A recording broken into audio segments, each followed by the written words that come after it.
اور ما کانا و ما یکون کا علم انہیں سکھا دیا. ما کانا و ما یکون یعنی جو کچھ تھا اور جو کچھ ہوگا سب کا علم دے دیا. تو اب فرق صرف رہ گیا ذاتی عطائی کا. ویسے تو اعلیٰ حضرت کہتے ہیں الدولۃ المکیہ کے اندر جو انہوں نے علم الغیب کے اوپر کتاب لکھی ہے، وہ کہتے ہیں کہ انبیاء اور اللہ کے علم کا تو ایسا ہی فرق ہے جیسے ایک سمندر ہو اور دوسری طرف ایک قطرہ کوئی اگر پرندہ اپنی چونچ میں لیتا ہے تو اتنا ڈفرنس ہے. لیکن جب ڈفرنس پوچھیں کہ جو اتنا بڑا ڈفرنس ہے کہیں پھر جھلکنا تو چاہیے نا. تو جیسے ہی آپ یہ بات کریں کہیں گے آپ نبی کے علم کو ناپ رہے ہیں، آپ تو بڑے گستاخ ہو گئے. ناپا تو آپ نے خود ہے، آپ نے کہا کہ سمندر اور قطرے کا فرق ہے، تو کوئی ہمیں موٹا سا فرق بتا دینا تو فوراً گستاخی کا فتویٰ لگائیں گے. اور یہاں پہ اللہ تعالیٰ کیا فرما رہا ہے؟ اے نبی تم فرماؤ اگر میں خود غیب جان لیتا ہوتا، یعنی میرے پاس یہ کمپیٹنسی ہوتی، یہ کوئی کمپیٹنسی نہیں ہے. جس طرح عورت کو یہ اختیار نہیں ہے کہ وہ اپنا دودھ اتار سکے جب تک وہ دوائی استعمال نہ کرے یا نیچرل اس کی پریگنینسی نہ ہو جائے، اپنے اختیار میں نہیں ہے اس کی. اسی طریقے سے کسی پیغمبر کے اختیار میں نہیں یہ چیز ہوتی کہ اسے کوئی غیبی خبر پتہ چل جائے جب تک اللہ تعالیٰ اس پہ ظاہر نہ کر دے. یہ کوئی کمپیٹنسی نہیں ہے جو آپ سیکھ لیں گے اور پھر آپ جب چاہیں فارمولہ لگائیں اور آگے رزلٹ نکلے. نہیں، اگر تم فرماؤ میں غیب جان لیتا ہوتا لستکثرت من الخیر، تو میں تو بہت خیر کثیر جمع کر لیتا. وما مسنی السوء، اور مجھے کبھی کوئی تکلیف بھی نہ پہنچتی. یعنی اگر مجھے مستقبل کا خود پتا ہوتا تو مجھے تکلیف ہی نہ پہنچتی. بالکل نیچرل چیز ہے. اگر ایک شخص کو یہ پتا چل جائے کہ میں یہاں سے نکلوں گا اور فلاں روڈ اتنے بج کے اتنے منٹ پہ کراس کروں گا تو ایک ٹریلا مجھے نیچے دے دے گا، تو وہ تو نکلے گا نہیں، اپنا راستہ بدل لے گا. واقعی جس کو غیب کا علم ہو جائے تو اس سے تو کبھی بھی کوئی تکلیف نہیں پہنچ سکتی. اور یہ نبی علیہ السلام کے حوالے سے بات ہو رہی ہے. بابے کدھر، بابے کدھر، ہائے ہائے ہائے. اے نبی تم فرماؤ اگر غیب میں خود جان لیتا تو میں بہت سا خیر کثیر جمع کر لیتا، مجھے کبھی کوئی برائی نہ پہنچتی، مجھے کوئی تکلیف نہ آتی کبھی. ان انا الا نذیر و بشیر، میں تو نہیں ہوں مگر ڈر سنانے والا آخرت کا اور خوشخبری دینے والا جنت کی. لقوم یؤمنون، ان لوگوں کے لیے جو بات ماننا چاہیں. ویسے عموماً ترجمہ کر دیتے ہیں ایمان لانے والوں کے لیے، اصل میں اس کا ترجمہ یہ بنتا ہے جو بات ماننا چاہیں. ایمان والے وہی ہوتے ہیں نا جو بات مان لیں، اور جو نہ ماننا چاہیں ان کے لیے قرآن میں کوئی ہدایت نہیں. قل لا اقول لکم عندی خزائن اللہ، اے نبی تم فرما دو کہ میں یہ نہیں کہتا کہ میرے پاس اللہ کے خزانے ہیں. یعنی میں اس بات کا دعوے دار نہیں ہوں کہ میں اللہ کے خزانوں کا مالک ہوں، یا میں اللہ تعالیٰ نے جو مجھے خزانے عطا کیے ہیں ان پہ کوئی میری اپنی مرضی ہے. ہر انسان کو اللہ تعالیٰ نے کچھ نہ کچھ دیا ہوتا ہے، اور اللہ کے نبی تو محبوب ہیں صلی اللہ علیہ وآلہ وسلم. بعض لوگ اس کو کاؤنٹر کرنے کے لیے وہ صحیح مسلم کی حدیث لے کے آتے ہیں کہ اللہ کے محبوب صلی اللہ علیہ وآلہ وسلم نے فرمایا میں نے خواب دیکھی کہ اللہ تعالیٰ نے مجھے 2 خزانے عطا فرمائے. تو وہ کہتے ہیں اور خزانوں کی چابیاں عطا فرمائی، وہ کہتے ہیں پوری کائنات کی چابیاں دے دی ہیں. وہ واضح ان حدیث میں موجود ہے کہ وہ رومنز اور پرشینز کو جو مغلوب کرنا تھا اللہ نے نبی صلی اللہ علیہ وآلہ وسلم کے جانسار صحابہ کے ذریعے، ان کے خزانے اس امت کو ملنے والے تھے.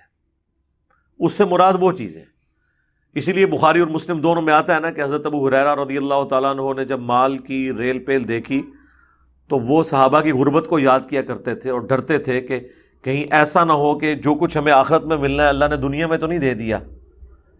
اور پھر وہ فرمایا کرتے تھے، بخاری مسلم دونوں حدیث ہے، یہ ساری حدیث میں نے ڈسپلے کرائی ہیں، مجھے اپنے بعد تم سے شرک کا خوف نہیں، مجھے تم سے شرک کا خوف نہیں.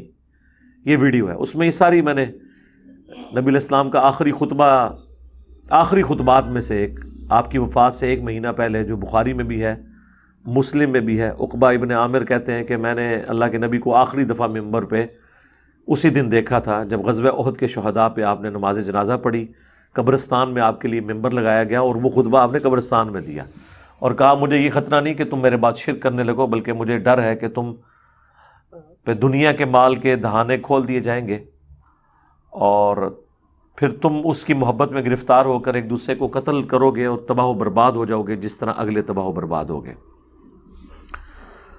تو وہ ساری احادیث کو پیش نظر رکھتے ہوئے حضرت ابو ہریرہ کہا کرتے تھے کہ نبی علیہ السلام اور ان کے ساتھی جو اس وقت فوت ہو گئے ان کی محنتوں کے پھل ہم کھا رہے ہیں، یعنی جو اللہ کے نبی کے ساتھ اللہ کا وعدہ تھا وہ خزانے تم ان کو استعمال کر رہے ہو. یہ الفاظ ہیں بخاری مسلم میں. لہذا کوئی بھی حدیث قرآن سے نہیں ٹکراتی. یہاں پر ان خزانوں سے مراد وہ ہے جو سورہ بنی اسرائیل میں آیا کہ اللہ کے نبی کو 9 معجزات وہ ڈیمانڈ کرتے تھے، کیوں نہیں دیے گئے؟ کہ ان کے لیے کوئی باغ ہوتا جس میں نہریں رواں ہوتی تو یہ اس طرح کا خزانہ انہیں مل جاتا، آسمان پہ چڑھتے اور ہمارے سامنے کتاب لے کے نازل ہوتے. تو یہ وہ ساری کی ساری یعنی دنیا کی جو منفعت کی چیزیں ہیں وہ اللہ کے نبی سے ڈیمانڈ کرتے تھے کہ آپ کے پاس وہ سب کچھ کیوں نہیں ہے. تو اس کے جواب میں سورہ بنی اسرائیل میں اللہ تعالیٰ نے فرمایا تم فرما دو میں ایک بشر ہوں، ایک رسول ہوں، اور معجزات اللہ کے پاس خاص.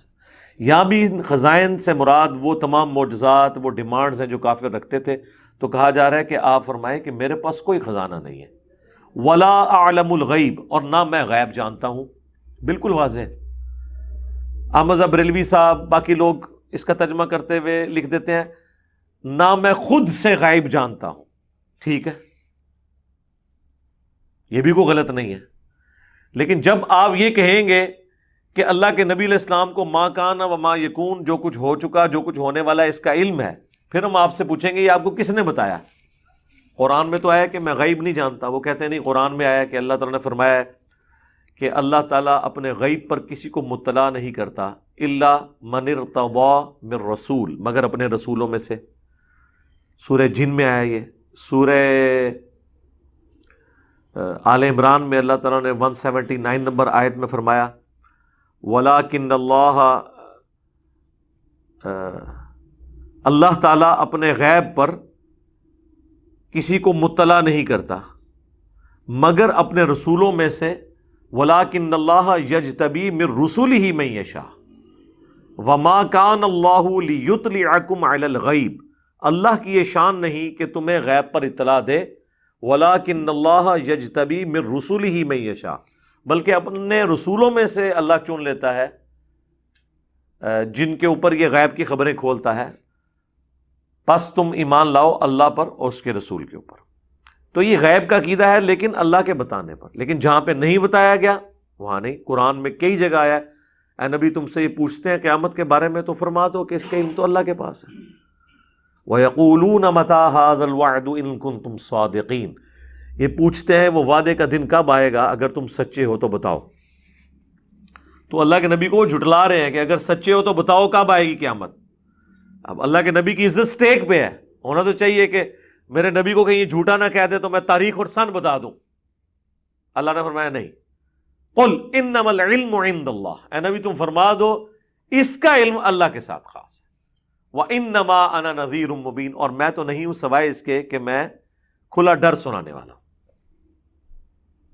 وہ اکثر پوچھتے ہیں نا، وہ کہتے ہیں جی آپ فیتا لے کے نبی کا علم غیب ناپتے ہیں. بھئی ہم نہیں ناپتے.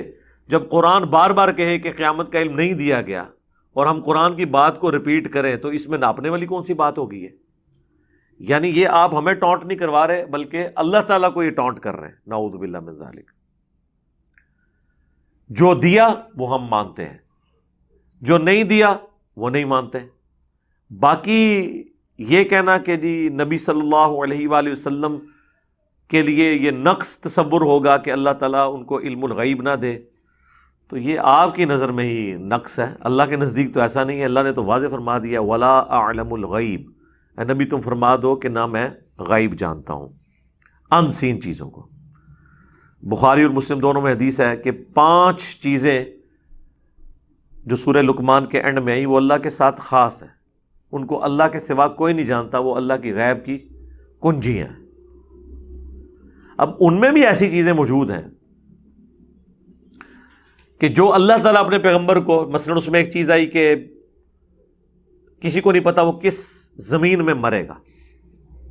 لیکن صحیح مسلم میں حدیث ہے کہ غزوہ بدر سے ایک دن پہلے اللہ کے نبی علیہ السلام نے زمین پہ لکیریں کھینچی اور فرمایا کل یہاں پہ جو ہے وہ عتبہ کی لاش ہوگی، یہاں پہ ابو جہل کی لاش ہوگی، یہاں پہ شیبہ کی لاش ہوگی.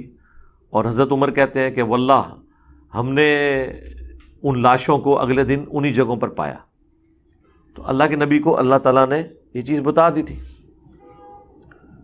مسند احمد میں حدیث ہے، نبی علیہ السلام نے حضرت حسین ابن علی کو اٹھایا ہوا ہے اور زاروں کے تار رو رہے ہیں. مولا علی حاضر ہوئے اور پوچھا کہ اے اللہ کے نبی، میرے ماں باپ آپ پہ قربان، آپ کو کس نے غمگین کیا؟ تو فرمایا ابھی بھی جبرائیل آئے تھے اور انہوں نے مجھے بتایا کہ آپ اس بچے سے اتنا پیار کر رہے ہیں اور اس کو فرات کے کنارے شہید کر دیا جائے گا. اور پھر انہوں نے میری خاطر ایک ہاتھ یوں مار کے کربلا کی سرخ مٹی بھی مجھے دکھائی. اب نبی علیہ السلام کو یہ غیبی خبر کسی کے موت کے بارے میں دے دی تو یہ ہو سکتا ہے. لیکن یہ سب کچھ پیغمبروں کے ساتھ خاص ہے، پیغمبروں کے بعد نہیں، کیونکہ بخاری اور مسلم دونوں میں حدیث ہے میری وفات کے بعد غائب کی خبروں میں اب صرف مبشرات باقی ہیں. پوچھا کہ مبشرات؟ فرمایا خواب. اور خواب بھی تب غیبی خبر ہوں گے جب آپ اس خواب کو اسٹیبلش ہوتا ہوا دیکھ لیں. یعنی دنیا میں ایک شخص کوئی خواب دیکھتا ہے، جب تک وہ واقعہ ہو نہیں جاتا آپ کیسے کہہ سکتے ہیں کہ وہ سچا خواب ہے، سچی غیبی خبر ہے؟ اور رہ گیا آخرت کا معاملہ، وہ تو کنفرم ہو ہی نہیں سکتا جب تک آخرت میں پہنچ نہ جائیں یا دنیا میں کوئی پیغمبر اسے ویریفائی نہ کر دے.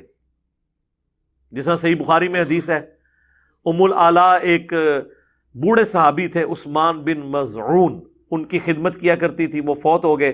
اللہ کے نبی جب میت پہ آئے تو انہوں نے نبی علیہ السلام کی موجودگی میں کہہ دیا اے عثمان، تیرے لیے اللہ کے حضور جو ہے وہ خیر ہی خیر ہے، جنتیں ہیں، اور تیرا عمل اللہ تعالیٰ ضائع نہیں کرے گا. جو مطلب ایک دعائیں وہ دے سکتی تھی. تو اللہ کے نبی علیہ السلام پاس کھڑے تھے، آپ نے پوچھا کہ تمہیں کس نے بتا دیا؟ حالانکہ میں اللہ کا رسول ہوں، لیکن میں نہیں جانتا کہ اس کے ساتھ، تمہارے ساتھ اور خود میرے ساتھ کیا ہوگا. یہ میرے کے الفاظ بھی ہیں جی. تو ام العلا کہتی ہیں میں حضور کی اس بات سے اتنی غمگین اور ڈر گئی کہ آندہ میں نے عہد کر لیا کہ میں کسی شخص کے بارے میں کوئی کمنٹس نہیں پاس کروں گی. یہاں تو لوگ کہتے ہیں دیکھو جی جنتی چہرہ، جی سدھے لگتا ہے نورانی چہرہ، لوگ اپنی طرف سے جنتیں بانٹ رہے ہوتے ہیں. پھر کچھ دنوں بعد ام العلا نے ایک خواب دیکھا جس میں ایک چشمہ یا پانی دکھایا گیا. تو نبی علیہ السلام سے جب ذکر کیا تو آپ نے فرمایا یہ عثمان کا عمل ہے، یعنی واقعی اللہ تعالیٰ نے اس کو یہ عطا فرما دیا. لیکن اس سے پہلے حضور نے فرمایا نہ مجھے پتا ہے نہ تمہیں پتا ہے، اور وہ خواب کی تعبیر نبی علیہ السلام نے بیان فرمائی. اگر اللہ کے نبی موجود نہ ہوتے تو ہم اس خواب کی تعبیر بھی نہ جان سکتے. تو اس بات کو سمجھیں، یہ اتنا کوئی سادہ معاملہ نہیں ہے. لوگ خوابوں کے اوپر پورا دین کھڑا کر کے بیٹھے ہوئے. اور یہ تو سورہ احقاف میں بھی آیا، نبی تم فرماؤ میں کوئی نیا رسول نہیں ہوں اور مجھے نہیں پتا کہ خود میرے ساتھ اور تمہارے ساتھ کیا ہوگا. یہ اسی کانٹیکسٹ میں جو تم مجھ سے معجزات مانگتے ہو یا عذاب ڈیمانڈ کرتے ہو، یہ مجھے نہیں پتا، یہ اللہ کا ڈیسیژن ہے کہ کب کوئی معجزہ دکھانا ہے یا کب عذاب آنا ہے. رسولوں کا انکار کرنے کے عوض جو عذاب آتا تھا، عذاب استیصال. تو علم الغیب کے حوالے سے بہت زیادہ کنٹروورسی ہے مسلمانوں کے اندر. ایک طرف لوگ کیٹاگوریکل ڈینائی کر رہے ہوتے ہیں، دوسری طرف لوگ جو ہیں وہ ثابت کرتے ہوئے وہ اتنا آگے چلے جاتے ہیں. بخاری مسلم دونوں میں حدیث ہے، مسلم میں بڑی تفصیل کے ساتھ ہے. مسروق تابعی کہتے ہیں کہ میں حجرہ عائشہ کے ساتھ ٹیک لگا کے بیٹھا ہوتا ہوں، اما عائشہ حجرے میں اندر ہیں، پردے میں ظاہر ہے، وہ بڑا لاڈلا شاگرد تھا مسروق، اور ان کی کنیت تھی ابو عائشہ، انہوں نے اپنی بیٹی کا نام بھی عائشہ رکھا ہوا تھا. بخاری مسلم دونوں میں، صحیح مسلم میں تو تفصیل کے ساتھ ہے. حضرت عائشہ ایک دن تھوڑی فرینک ہوئی اور کہا بیٹا جو بھی 3 باتوں میں سے کوئی ایک بات بھی کہے نا تو وہ اللہ پر جھوٹ باندھنے والا ہے. اور پہلی بات یہ ایسی کی کہ پکڑ کے یعنی سمجھ لیں مسلمانوں کی اکثریت کا عقیدے اکھاڑ کے پرے پھینک دیا. میرا یوٹیوب پہ کلپ بھی ہے سیدہ عائشہ کے 5 عقیدے. سیدہ عائشہ والے عقیدے آج امت میں بڑے کم لوگوں کے. انہوں نے کہا جو کوئی یہ کہے نا کہ نبی صلی اللہ علیہ وآلہ وسلم نے اللہ تعالیٰ کو دیکھا ہے تو اس نے اللہ پر جھوٹ باندھا ہے. لو جی کام بھی ختم. تو وہ مسروق کہتے ہیں اما میری بات سنیں، میں اس پہ آرگومنٹ دیتا ہوں، آپ ٹھنڈے دل سے میری بات سنیں. انہوں نے کہا جی جذباتی نہ ہو، میں آپ کو بتاتا ہوں. پھر انہوں نے سورہ نجم کی آیات پڑھی تو اما عائشہ نے کہا کہ میں اس امت میں پہلی ہوں جس نے ان آیات کے بارے میں اللہ کے نبی سے خود پوچھا تھا. تو آپ نے فرمایا یہ جبرائیل کے ساتھ میری ملاقات ہوئی ہے. لیکن آج تک نہ دیوبندیوں کو صبر آ رہا ہے، نہ بریلویوں کو صبر آ رہا ہے، نہ شیعہ کو صبر آ رہا ہے. اگر اہل حدیث ایسی بات کرے کہتے ہیں اہل حدیث گستاخ رسول ہے. پھر اما عائشہ بھی اہل حدیث تھی اور انہوں نے اپنی بات نہیں کی, اللہ کے نبی سے پوچھا ہے. احمد صاحب بریلوی صاحب سے جب ان احادیث کے بارے میں پوچھا گیا احکام شریعت میں, تو انہوں نے کہا کہ سیدہ عائشہ جو ہے نا, انہوں نے جو نفی کی ہے نا وہ ان آنکھوں سے دیکھنے کی ہے, دل کی آنکھوں سے دیکھا ہے. ہاں جی, اگر دل کی آنکھوں سے دیکھنا مراد وہ خواب میں دیکھنا ہے وہ ہم مانتے ہیں جامعہ ترمذی میں, لیکن وہ شب معراج کا کلیم کرتے ہیں. ہاں اللہ اور نبی کی ملاقات ہوئی ہے شب معراج, اور ملاقات کے لیے دیکھنا شرط نہیں ہوتا, ملاقات ہوئی ہے. کہتے ہیں جی اگر اللہ نے اپنے پاس بلایا تھا اور اپنی زیارت بھی نہیں کرائی تو پھر بلایا کیوں سی؟ سر قرآن نے بتا دیا کہ ہم نے اس لیے آپ کو یہ سیر کروائی تاکہ اپنی قدرت کی نشانیاں دکھائیں. جنت دکھائی, سدرۃ المنتہا دکھایا, جہنم دکھا دی, پیغمبروں سے ملاقاتیں کروائیں. یہ تھوڑی چیزیں تھی خام خواہ اپنی طرف سے. پھر انہوں نے کہا دوسری بات کہ جو شخص یہ کہے کہ اللہ کے نبی علیہ السلام نے کچھ دین کا حصہ بیان کر دیا کچھ چھپا لیا تو اس نے بھی اللہ پہ جھوٹ باندھا. پھر سورۃ المائدہ کی انہوں نے آیت تلاوت کی, یا ایھا الرسول بلغ ما انزل الیک من ربک, اے رسول پہنچا دیجئے جو اللہ نے وحی کیا ہے آپ کی طرف, اور اگر آپ نے نہ پہنچایا تو آپ نے رسالت کا حق نہ ادا کیا. یہ آیت پڑھ کے اما سیدھا استدلال ہی قرآن کی آیات سے کرتی تھی. انہوں نے کہا اللہ نے واضح فرما دیا ہے کہ اگر اللہ کے نبی نے پیغام نہیں پہنچایا تو رسالت کا حق نہیں ادا کیا, لہذا جو یہ کہتا ہے نا کہ حضور نے کوئی خاص بات خاص لوگوں کو بتائی باقی امت کو نہیں بتائی ہے, تو یہ اللہ کے اوپر اور اللہ کے نبی پہ جھوٹ ہے, کیونکہ اللہ کے نبی دین بتا کے گئے ہیں. پوری تصوف کھڑی ہے اس کے اوپر. اما عائشہ نے وڈ کے پر ماری ہے صوفیت کہ جی وہ دین سینہ بسینہ چلتا ہے, کتابوں میں سارا دین نہیں ہوتا. جن کا دین کتابوں میں نہیں ہوتا وہ یہی کہتے ہیں, ہمارا تو سارا دین کتابوں میں ہے. اور اللہ کا شکر ہے اگر آپ کا دین کتابوں کو سپورٹیو بھی ہوتا تو ہم مان لیتے. آپ کتاب کے بالکل الٹ بتائیں اور سینہ بسینہ, میاں, تو پھر ہم یہی کہیں گے نا آپ کو, ہم بزرگوں کی قبروں اور سینوں سے فیض لینے کے قائل ہیں. وہ اس قسم کے ہم پھر فیض کو تو وہ تو کہانیاں ہی ہوں گی نا. اور تیسری بات اما عائشہ نے فرمائی کہ جو کوئی کہتا ہے نا کہ اللہ کے نبی غیب جان لیتے تھے, تو قرآن نے واضح کہا ہے کہ غیب کو اللہ کے سوا کوئی نہیں جانتا. لو جی گالی ختم ہو گئی. وہ عطائی, مستقل بذات, غیر مستقل بذات, وہ کیٹاگوریکل انہوں نے ڈینائی کیا کہ بھئی غیب اگر اللہ کے نبی کو پتہ بھی ہے تو وہ غیبی خبریں ہیں, ان کا تو کوئی انکار نہیں کرتا.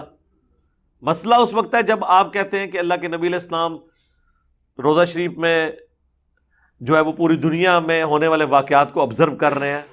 بھئی اللہ کے نبی جب دنیا میں موجود تھے اس وقت نہیں تھے آبزرو کر رہے. بخاری اور مسلم دونوں میں حدیث ہے 70 صحابہ کو جب دھوکے سے شہید کیا گیا تو انہوں نے مرتے وقت کیا کہا کہ اے اللہ ہمارے نبی کو ہمارے حال کی خبر کر دینا, ہم نے ان کے دین کو نہیں چھوڑا اور ہم اس حال میں اپنے رب سے مل رہے ہیں کہ ہم اپنے رب سے راضی ہیں اس تکلیف کے باوجود کہ موت کے یعنی نزع کے عالم میں دیکھیں, اور ہمارا رب ہم سے راضی ہے. اور نبی علیہ السلام کہتے ہیں, بخاری کے الفاظ ہیں, مجھے ابھی جبرائیل نے خبر دی ہے کہ تمہارے ساتھیوں کو دھوکے سے شہید کر دیا گیا, اور انہوں نے مرتے وقت یہ کہا. انہوں نے یہ بھی نہیں کہا یا رسول اللہ آپ ہمیں دیکھ لیں. اس حدیث کے بارے میں جو بخاری میں بھی ہے مسلم میں بھی, دعا صرف اللہ ہی سے, میرے ریسرچ پیپر میں نے ڈالی ہے, میں نے کہا یہ ایک حدیث بخاری اور مسلم دونوں میں ہے اور 3 عقیدے کلیئر کرتی ہے. نمبر 1 عقیدہ علم الغیب کہ صحابہ کا یہ عقیدہ تھا کہ اللہ خبر کرے گا تو پتہ چلے گا ورنہ نہیں. نمبر 2 حاضر و ناظر, وہ اللہ کے نبی کو حاضر و ناظر نہیں مانتے تھے جو یہ کہتے ہیں کہ حضور مدینہ شریف میں ہوتے ہوئے ہمیں دیکھ رہے ہیں. ابھی اللہ کے نبی جب قبر سے باہر مدینہ شریف میں بیٹھے ہوئے تھے نا اس وقت بھی نہیں دیکھ رہے تھے, ورنہ تو کہتے ہیں اللہ کے نبی آپ دیکھ لیں. اور تیسرا استانت, انہوں نے اللہ کے نبی کو مدد کے لیے نہیں پکارا, نہ فرشتے کو پکارا کہ اے اللہ تو ہمارے نبی کو ہمارے حال کی خبر کر دے. اور کس طرح آپ کو سمجھائیں کھول کھول کر. تو نہ میں غیب جان لیتا ہوں, ولا اقول لکم انی ملک, اور نہ میں کہتا ہوں میں کوئی فرشتہ ہوں.